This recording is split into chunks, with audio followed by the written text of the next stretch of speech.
Legend ನಟರುಗಳಲ್ಲಿ ಸೇರ್ಪಡೆಗೊಳ್ಳುವಂಥದ್ದು Dharmendra ಅವರು.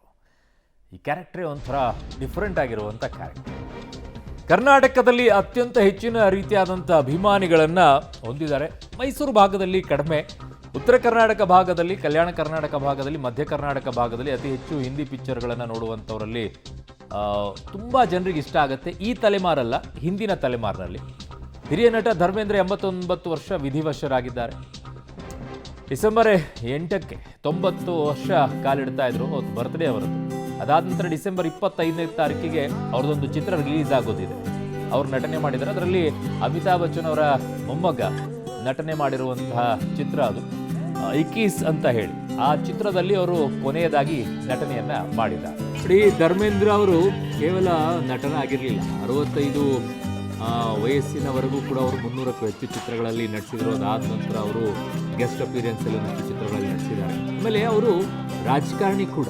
ಬಹಳಷ್ಟು ಜನಕ್ಕೆ ಗೊತ್ತಿಲ್ಲ, ಹೇಮಾಮಾಲಿನಿ ಅವರು ಮಾತ್ರ ರಾಜಕೀಯದಲ್ಲಿದ್ದಾರೆ ಅಂತ ಇದ್ದಿದ್ದು. ಧರ್ಮೇಂದ್ರ ಅವರು ರಾಜಕೀಯದಲ್ಲೇ ಇದ್ದಿದ್ದು.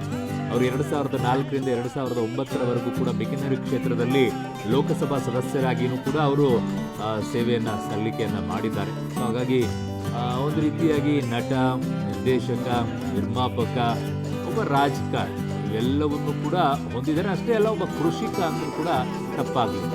ನನ್ನ ಸಹೋದ್ಯೋಗಿ ಈಗ ಧನು ನನ್ನ ಸಂಪರ್ಕಕ್ಕೆ ಸಿಗ್ತಾ ಇದ್ದಾರೆ ಫಿಲ್ಮ್ ಬ್ಯೂರೋಯಿಂದ. ಧನು, ಧರ್ಮೇಂದ್ರ ಅವ್ರ ಬಗ್ಗೆ ಹೇಳೋದಾದರೆ, ಆಮೇಲೆ ಈಗ ಏನು ನಡೀತಾ ಇದೆ ಅವರ ನಿವಾಸದಲ್ಲಿ, ಅವರು ಆಸ್ಪತ್ರೆಯಲ್ಲಿ ಇದ್ದಾಗಲೂ ಕೂಡ ಅನೇಕ ನಟರೆಲ್ಲರೂ, ಬಹುತೇಕವಾಗಿ ಎಲ್ಲ ನಟರು ಕೂಡ ಹೋಗಿ ಅವರ ಆರೋಗ್ಯವನ್ನು ವಿಚಾರಿಸಿದ್ರು.